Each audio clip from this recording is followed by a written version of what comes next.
May quote din po si VP about you po, ang sabi po niya, sumasagot lang naman ako sa kanya, hindi ako tao na kilalanan na unang nakikipag-away, lagi ako ay sumasagot lang, sinagot ko na yan dati, garbage in, garbage out, pumapasok sa kanya basura, lumalabas sa kanya basura. Your comment po. Doon po sa nabanggit ninyong 7 pisong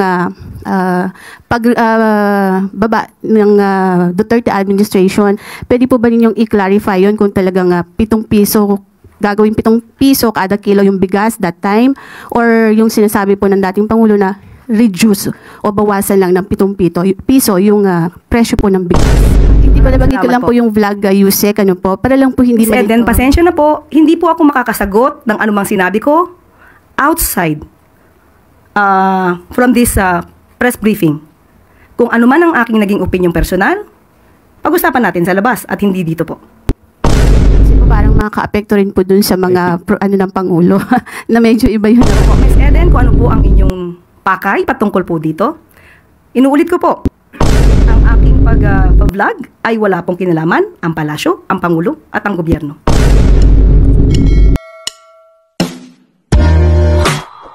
Ma'am, recently the Philippines achieved its highest ranking in 21 years in the World Press Freedom Index, as reported by the Reporters Without Borders. This was mainly attributed to the government's boosted efforts to address media-related threats and attacks. Your comment on this? Yes, definitely. That's good news.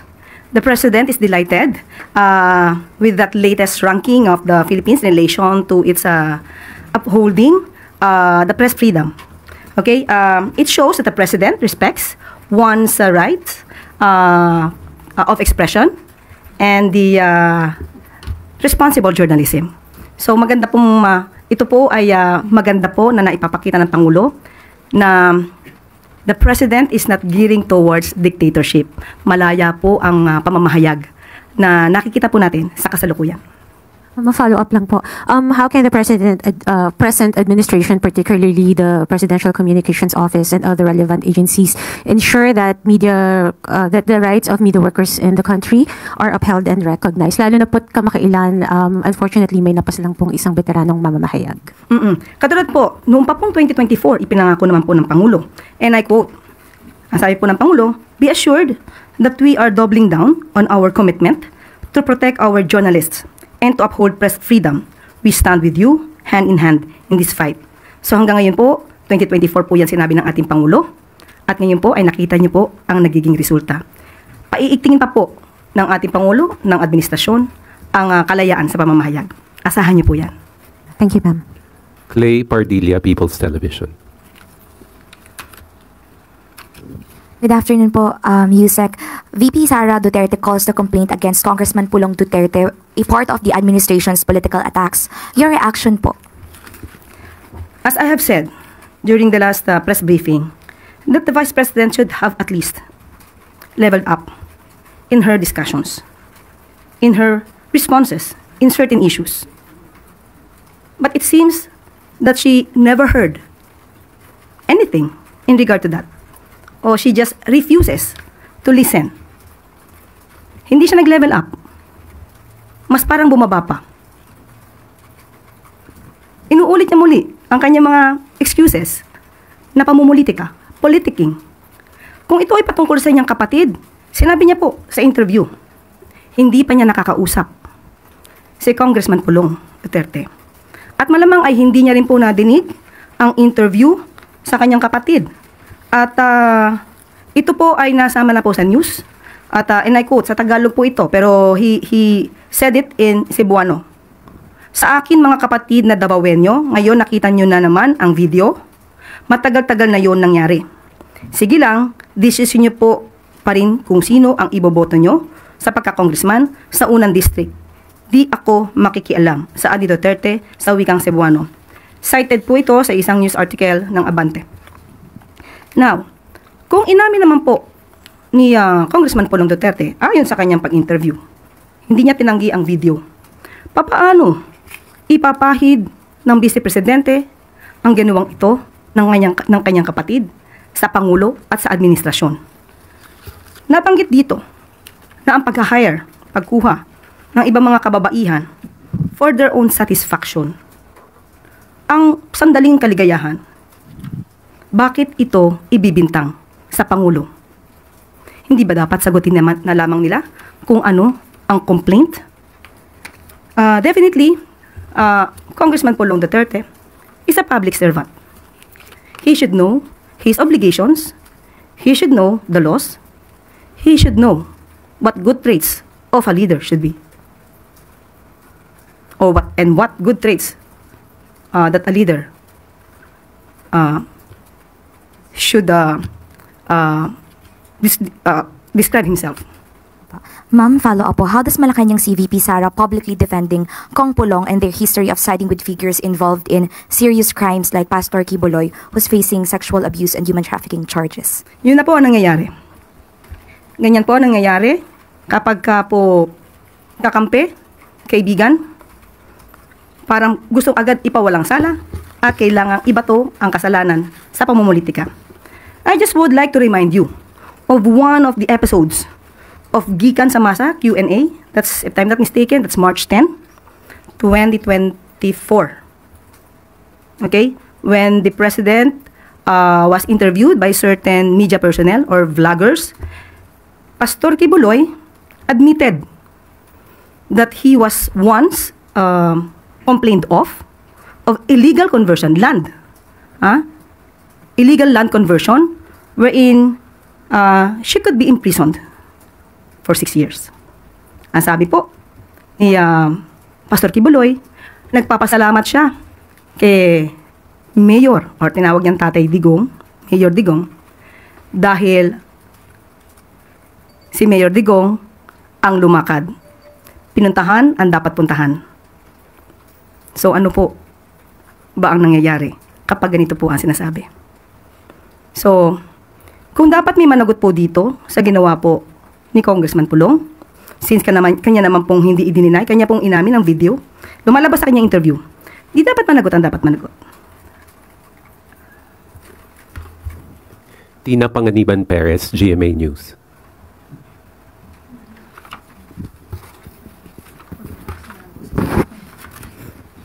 Good afternoon po, Yusek. In a recent interview, Vice President Sara Duterte said every time may issue raw po against the Marcos administration, inaatake raw po ang mga kalaban. And may I read part of her quote? Merong namatay sa Amerika at nandoon sa loob ng kwarto si First Lady Liza Marcos at nandoon sa police report. Cocaine yung sinasabi nagkalat doon sa kwarto na yon, ay bigla na lang nilang hinila, kinuha, dinukot si Pangulong Duterte. Your comment po, ma'am. Sa kanya pala nang galing ang fake news. Siya pala ang source ng fake news na ito na pinapakalat laban sa unang ginang, kay First Lady. Unang-una po, kailangan pa ba natin paniwalaan ang mga ganitong klaseng istorya na nanggagaling sa Vice Presidente? Tandaan po natin, dumating si First Lady sa Pilipinas March 10, 2025. Kung gusto niya pong alamin yan bilang Vice Presidente, may records po yan. March 11, nagkaroon po ng event si First Lady with the representatives of Girl Scouts of the Philippines. That's May 11, 2025. Pwede po ba natin ipakita? Yan. Makikita po natin na kasama niya ang ilan sa mga representatives ng Girl Scouts of the Philippines. Nandiyan po si Dr. Cristina Lim Yuso, National President, Mrs. Teresita Gonzalez, GSP Central Board Member, at si Mrs. Rosaline Davadilla, National Executive Director. March 11 po, nang naaresto or dinala ang dating Pangulong Duterte sa ICC. Papaano po ito maiko-correlate kay First Lady? Samantalang March 11, nandito na siya sa Pilipinas, kasama ang sinabi po natin mga representatives ng Girl Scouts of the Philippines. Ito po, ang sinabi ni VP Sara, ay walang paggalang sa pamunuan, sa organisasyon ng Girl Scouts of the Philippines. Pinapalabas niya na ang event na to ay hindi nangyari. Bilang Vice Presidente, hindi po ba dapat inalam niya muna kung itong mga taong pong itong nabanggit ko from the Girl Scouts of the Philippines ay totoong nagkaroon ng meeting sa ating First Lady? So, tanong natin, dapat pa bang paniwalaan ang mga sinasabi ni Vice Presidente? Kung sa kanya naman pala nanggagaling ang mga fake news at disinformation na ito. Ma'am, the Vice President was also asked about the alleged increasing or intensifying drug problem in the country. Your assessment po, ano po yung assessment? Increasing drugs? Opo, drug cases? problem. Okay. Unang-una po ay nadinig natin ang kanyang sinabi. Ang tanong lang natin, doon sa reporter, saan po kaya niya nakuha yung kanyang datos para sabihing lumalala ang problema ng illegal na droga sa bansa? Maaari po ba nating ipakita ang mga naging accomplishments ng PIDEA at ng PNP?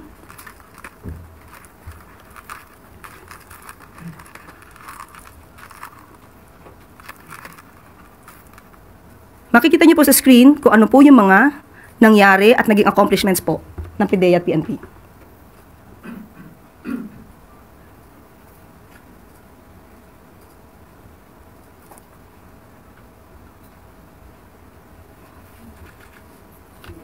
So, saan po kaya nanggagaling ang datos na itinatanong kay VP Sara? Hindi po totoo na lumalala. Mas marami pong accomplishments ang ating ang administrasyon po ni Pangulong Marcos Jr. Sa katunayan, from July 1, 2022 to December 30, 2024, 94,050 anti-illegal drug operations had been conducted, which resulted in the arrest of 127,155 drug personalities and seizure of 52.49 billion pesos of illegal drugs. Ma'am, last na po from my end. May quote din po si VP about you po. Ang sabi po niya, sumasagot lang naman ako sa kanya. Hindi ako tao na kilalanan na unang nakikipag-away. Lagi ako ay sumasagot lang. Sinagot ko na yan dati. Garbage in, garbage out. Pumapasok sa kanya basura. Lumalabas sa kanya basura. Your comment po. Okay. Nung sinabi niyang garbage in, garbage out, ang pinatutukulan po doon na tanong ay patungkol sa pag-iimbestiga. Kautusan po ng Pangulo na magkaroon ng pag-iimbestiga sa nagiging problema ng mga consumers dito sa Prime Water na alam naman natin na pag-aari ng mga Villar. Ang ibig niya bang sabihin na basura ay yung pag-uutos na paimbestigahan ang Prime Water? Sa mga kababayan natin, mga consumers ng Prime Water, ganito po ba dapat natin ituring ang kautusan ng Pangulo na basura or walang kwenta, walang saysay? Kaya nung sinabi sa atin ng Pangulo na ipag-uutos niya ang pag-iimbestiga at ito naman ay aking ipinahayag sa inyo, basura ba ang pag-uutos na yun ng Pangulo? Marahil sa kanya ay walang kwenta ito dahil tandaan natin, hindi niya siguro alam kung ano ang mga reklamo nationwide na ng mga consumers ng Prime Waters. At dahil siguro involved ang pamilya Villar at ang sabi niya, ang tunay na kaibigan ay walang iwanan. Marahil ito rin po siguro ang dahilan kung bakit hindi naman agad nagkaroon ng pag-iimbestiga sa mga hinaing ng mga consumers ng Prime Water sa panahon po ni dating Pangulong Duterte. Rich Bon Quevedo, Daily Tribune. Good afternoon po, Yusek. Recent incidents of road rage got the attention of the President and reacted to it. Now po, devastating accidents happened and particularly po yung multiple vehicle collision sa SCTEX and yesterday po sa NAIA Terminal 1. Now the Department of Transportation po is very quick in their responses and kita po natin yun. My question po is there a particular reaction po ba coming from President Marcos? Opo, of course, kinakalungkot po ang mga nangyari. Lalo po may mga buhay po na nawala. May mga kababayan din po tayo nasaktan. Hindi magandang balita po ang ganitong klaseng aksidente. At dahil sa pag-uutos po ng Pangulo na mabigyan agad ng hustisya ang mga pamilya na nasawi, umaksyon po agad si Transportation Secretary Vince Dizon.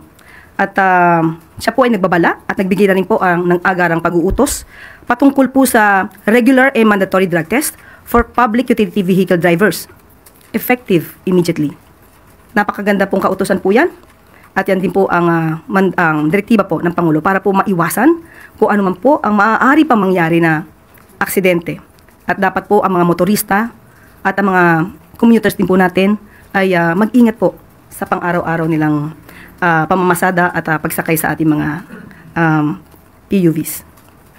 Follow up lang po, ma'am. Earlier po sinabi rin po ni Secretary Dizon na, and I quote po, "The people do not feel safe on our streets," and that President Marcos has directed him to fix it. May details po ba on added directives coming from the President? Yun po, maliban po sa sinabi natin ay magkakaroon po ng pag-aaral at alam po natin ay ipapatupad ito ng reduction of driving hours for public utility bus drivers.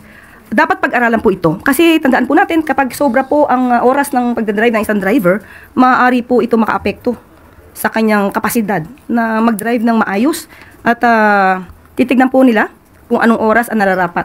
At kung kayo naman po ay magdadrive, kung 6 na oras kayo nagdadrive, siguro mas maganda po yung nung gabi na yon bago kayo mag-drive, wag na po kayo magpuyat o uminom. Alalahanin po natin na sa kamay din po ninyo ang safety ng mga passengers, mga commuters, mga pedestrians. Thank you po, Yusek. Follow up, Pia Gutierrez, ABS-CBN. Follow up lang po dun sa pag-aaral dun sa reduction of driving hours. Sa pag-aaral po ba na ito, titignan din yung posibleng economic implications naman pagdating sa mga drivers? Opo, ang nasabi po ni Secretary Vince ay mukhang bababa ito from 6 hours to 4 hours. Hindi pa lang po natin alam kung ito po ngayon ay final na. Pero tama po ang inyong suggestion, Ms. Pia.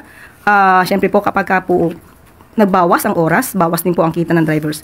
Kaya mas maganda pong masusing pag-aralan to para sa mga drivers at para na rin sa mga commuters at passengers. Christian Yosores, Radio 630. Ganang hapon, Yusek. Can you confirm lang po yung report na nagpatawag daw po ng spiritual at planning session si Pangulo sa mga cabinet officials nitong Sabado? Ano pong napag-usapan at nailatag na plano sa session? Well, maganda po kasi nagkakaroon din po ng mga pagsasama-sama ang Pangulo at ang kanyang mga cabinet secretaries. Opo, nagpatawag po nung Sabado at of course, nabigyan sila ng spiritual guidance para sa kanilang pagtatrabaho, hindi lang para pang bilang isang public servant, kundi para bilang isang individual. At hindi makakalimutan ni Secretary Sani Angara ang sinabi ng Pangulo. And I quote, "Walang tulong o pabor ang masyadong maliit para sa publiko at para sa isang kalihim ng departamento. God is in the details." End quote. So maganda po ang nangyari pong ito dahil unang-una po very light moment naman po nangyari at may paggagabay po spiritually. One follow-up lang, ma'am. Pero meron po bang ibinilin or specific instruction si President sa mga cabinet officials, lalo na po ngayon na we're halfway na po ng administration? Unang-una, hindi po siya kasi cabinet meeting. Of course, pag-uusapan kung paano ba maipapatupad ang anong dapat ipatupad para sa taong bayan. Pero aside from that, it's more on spiritual guidance ang nangyari po. Tuesday New DZBB. Hello ma'am, pwede pong maitanong ko sino po yung spiritual personality na nag-conduct sa kanila ng spiritual guidance? Dumating po si Father Tito Kaluwag. Opo. And how long po yung duration ng spiritual guidance? Sa ngayon po, wala po akong detalye kung gaano katagal ang nangyari pong spiritual session. Eden Santos, Net 25.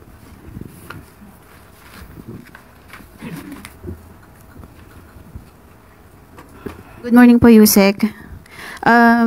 Binatikos po ni dating presidential spokesperson Attorney Harry Roque yung anyay lantarang katiwalian ng mga Marcos sa gitna po ng investigasyon ng Hong Kong sa umanig gold-linked money laundering activities.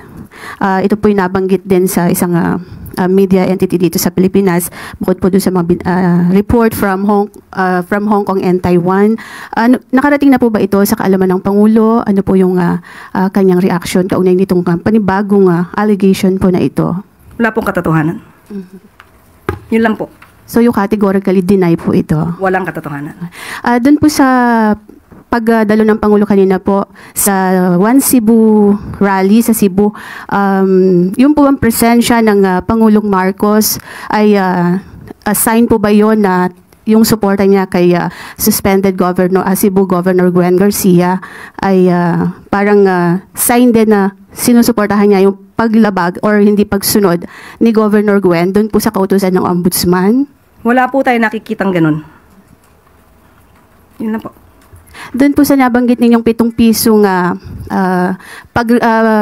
baba ng Duterte administration, pwede po ba ninyong i-clarify yun kung talagang 7 piso, gagawin 7 piso kada kilo yung bigas that time, or yung sinasabi po ng dating Pangulo na reduce o bawasan lang ng 7 piso yung presyo po ng bigas? Nasa news na po yan. Maaari po niyong i-refer po ang news patungkol po dyan. So, malinaw po na reduce po yung nabanggit. Pero kayo sabi ninyo sa inyong vlog po ba yun or whatever, yung 7 piso, sabi niyo pangako 7 piso at parang sort of ganun.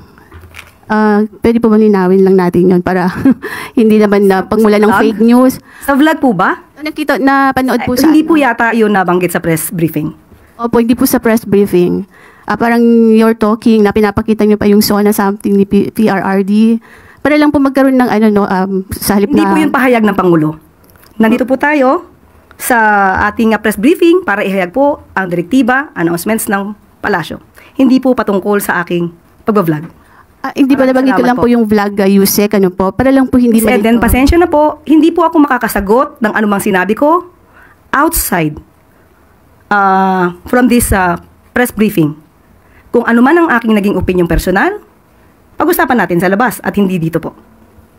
Kasi po parang makaka-apekto rin po dun sa mga ng Pangulo na medyo iba yung nabanggit. Opo, Ms. Eden, kung ano po ang inyong pakay patungkol po dito, inuulit ko po, ang aking pag-vlog ay wala pong kinalaman ang palasyo, ang Pangulo at ang gobyerno.